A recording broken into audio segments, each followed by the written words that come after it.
तुम इस किताब की बात कर रहे थे? क्या तुम्हें कहानी सुनना पसंद है? हाँ बिल्कुल। तो आज तुम्हारे साथ साथ मैं अपने दर्शकों को भी बहुत इंटरेस्टिंग कहानी सुनाता हूँ।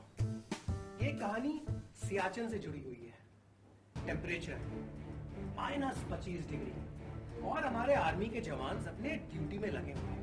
फिर सोचो, 2 पहाड़ों के बीच में पानी बह रहा है और जवान को एक पहाड़ से दूसरे पहाड़ तक जाना है। फिर वो कैसे जाएंगे? तब उन्होंने डिसाइड किया कि उनको एक आयरन ब्रिज बनाना पड़ेगा। लेकिन ये ब्रिज नॉर्मल ब्रिज से बिल्कुल अलग रहा होगा ना? मतलब उसके लिए 2 आयरन प्लेट्स और दोनों तरफ सपोर्ट भी चाहिए होगा ताकि आर्मी वाले लोग ऊपर से जा सकें। करेक्ट। आगे बताओ। और आगे की कहानी में ना ट्विस्ट भी है। तो अब ये जगह इतनी दूर है, इतनी बर्फ है कि कोई भी व्हीकल 5 किलोमीटर से आगे बढ़ ही नहीं सकता। और यहाँ पे उसी के साथ साथ ऑक्सीजन की कमी भी है। और मैं ये भी सोच रही थी कि वहाँ पे तो इलेक्ट्रिसिटी भी नहीं है, तो वेल्डिंग मशीन का इस्तेमाल कोई कैसे करे? इसी मुश्किल वक्त में आता है काम एडोर का साइलेंट चैलेंज। इसमें व्हील्स होते हैं, इसलिए बर्फ वाली साइड पे खींच के ले जा सकते हैं। और सबसे बड़ी बात, ये डीजल पर चलता है, इलेक्ट्रिसिटी की कोई जरूरत नहीं और एक्सट्रीम टेम्परेचर्स में भी काम करता है, फिर चाहे बर्फ हो या रेगिस्तान। क्या कह रहे हो? बिल्कुल, सिर्फ एडोर का साइलेंट चैलेंजर ही यहाँ पर पहुंच सकता है। कमाल की टेक्नोलॉजी है ना, isn't it?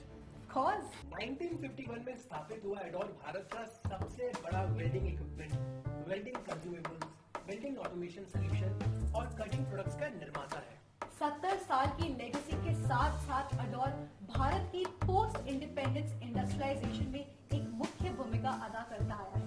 बिल्कुल, मिडिल ईस्ट, अफ्रीका और मेक्सिको के साथ साथ 15 से ज्यादा देशों में इनकी सेल्स और डिस्ट्रीब्यूशन नेटवर्क है। एडोर डिफेंस, शिप बिल्डिंग, तेल, gas, railway, infrastructure, nuclear energy, power और ऑटोमोटिव सेक्टर्स जैसे अलग अलग सेक्टर्स को सॉल्यूशंस प्रदान करता है।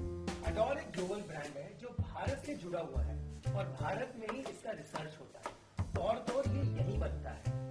R&D पे बहुत जोर दिया जाता है जो हमें सबसे बेहतरीन मेड इन इंडिया प्रोडक्ट्स बनाने में मदद भी करता है। ये तो बहुत ही गर्व की बात है। ये सब सुन के मेरा ये मन कर रहा है कि मैं भी जानूं आखिर ये बनता कैसे है। एग्जैक्टली, बहुत इंटरेस्टिंग है। तुम्हारे साथ साथ दर्शकों को भी दिखाते हैं कि आखिर ये बनता कैसे है।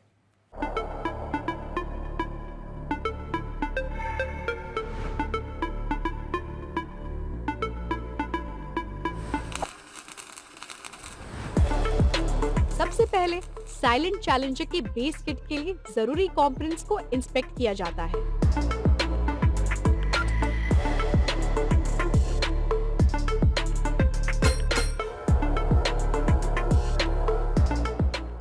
हर एक पार्ट को तैयार किया जाता है ताकि असेंबली प्रोसेस स्मूथली हो।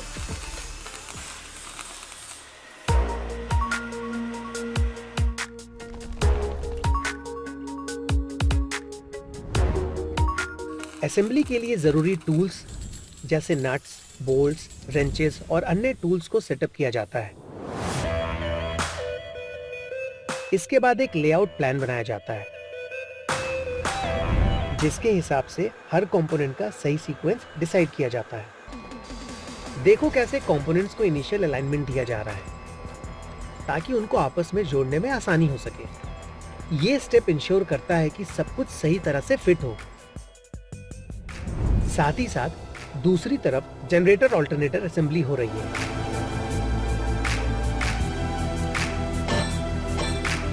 और फाइनल असेंबली के लिए तैयार हो जाती है। अब बेस प्लेटफॉर्म को असेंबल किया जाता है जो फाउंडेशन प्रोवाइड करेगा और बाकी के कंपोनेंट्स को सपोर्ट करेगा।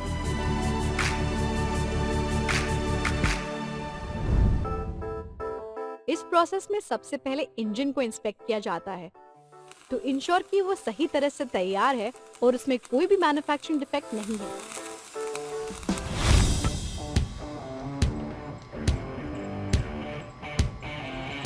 इंजन को प्लेटफॉर्म पर केयरफुली प्लेस किया जाता है, ensuring proper alignment with designated mounting points. एक स्पेशली डिजाइन कैनोपी जो कि साउंड अब्सॉर्बिंग मटेरियल की बनती है। इससे साउंड एमिशन नहीं होता है। कैनोपी की डिजाइन ऐसी होती है कि वो साउंड और टेम्परेचर दोनों को ही बाहर जाने से रोकता है। जनरेटर, ऑल्टरनेटर को माउंट करने के लिए प्लेटफॉर्म को अलाइन किया जाता है। ये इंश्योर करता है कि जनरेटर, ऑल्टरनेटर सही पोजीशन में फिट है।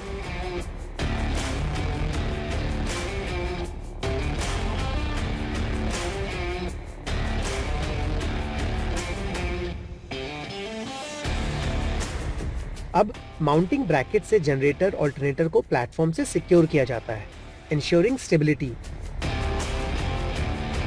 फिर पावर केबल्स को कनेक्ट किया जाता है ताकि जनरेटर से जनरेटेड पावर को एफिशिएंटली यूटिलाइज किया जा सके।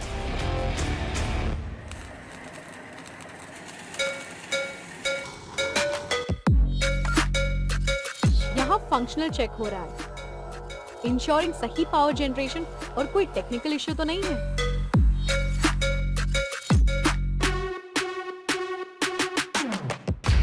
फाइनल असेंबली में फायरिंग हार्नेस होती है जिसमें हर वायर सही जगह पर कनेक्ट किया जाता है for seamless interaction of components.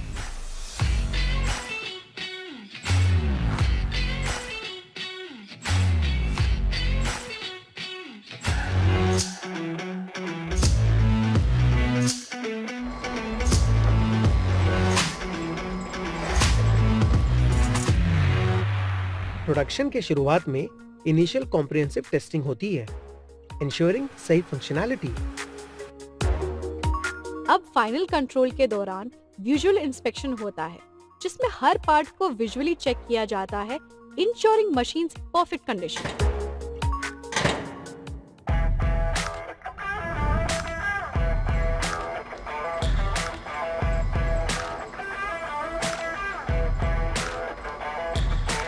Testing के बाद प्रोडक्ट को पैलेट पर माउंट किया जाता है फॉर इजी ट्रांसपोर्ट।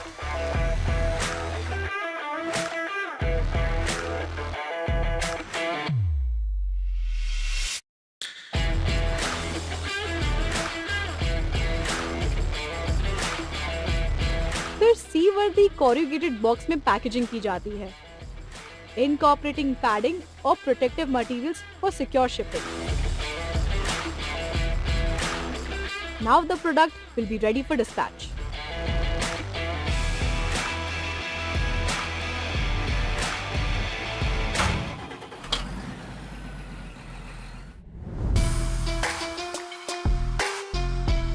ये प्रोसेस टिपिकली 5 से 6 दिन तक चलता है। बैच टाइप अप्रोच का यूज होता है, एक सिस्टमैटिक एरोप्लेन प्रोडक्शन लाइन की तरह। इस प्रोसेस से इंश्योर होता है कि हर मशीन हाई क्वालिटी और सही तरह से पैक होकर कस्टमर्स तक पहुंचे। हम लोग मैक्सिमम अडोर की मशीनें ही यूज़ करते हैं और अडोर की मशीन के बिना हमारा कोई भी फैब्रिकेशन या प्रोडक्शन का काम है वो कंप्लीट नहीं होता। 30 साल के कैरियर के अंदर मैंने जो भी देखा है और पाया है कि अडोर की मशीनें बाकी कंपनियों से बिल्कुल अलग हैं। इनकी क्वालिटी, इनकी रिलायबिलिटी और इनका जो लाइफ स्पैन है वो बाकी सबसे डिफरेंट है और मैं इसको रिकमेंड करता हूँ।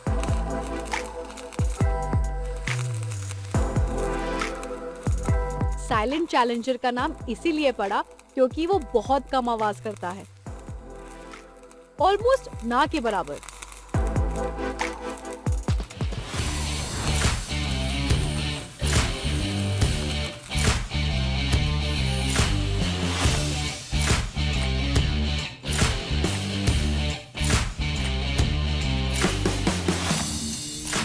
वाओ, बहुत मजा आया। Exactly, I know that. जैसे कि हमने पहले बताया, एडोर R&D पे खास ध्यान देता है। एडोर काफी समय से साइलेंट चैलेंजर के ऑल्टरनेटिव पर काम कर रहा है और कई रिसर्च, प्रोटोटाइपिंग और टेस्टिंग के बाद राइनो ई इलेक्ट्रिक वेल्डर तैयार है मार्केट में धूम मचाने के लिए। Rhino E marks the introduction of first battery-powered electric welder in India and is a remarkable leap forward in the welding technology. इससे कार्बन एमिशन को कम करने पर जोर देने के साथ डिजाइन किया गया है। ये कॉम्पैक्ट है, पोर्टेबल है और एफिशिएंट भी है। It is another made in India product by Adore. यार, ये तो बहुत ही गजब प्रोडक्ट है। कुछ और कहानी सुनाओ ना। ऐसे ही और इंटरेस्टिंग कहानी मैं सुना सकता हूँ, पर आज नहीं।